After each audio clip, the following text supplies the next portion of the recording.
এই যে দেখো আমরা হচ্ছে নামখানা থেকে টোটোতে করে গিয়ে আমরা পাতিবুনিয়া ঘাটের কাছে গেছি। সেখানে গিয়ে আমরা এইরকম ফটো তুলছিলাম সবাই মিলে।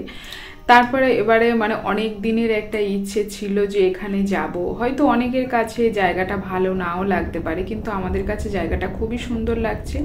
আর এই যে ঘাটটা এরকমই দেখতে লাগছিল, তো চারিপাশে নৌকা টৌকাগুলো দাঁড় করানো ছিল।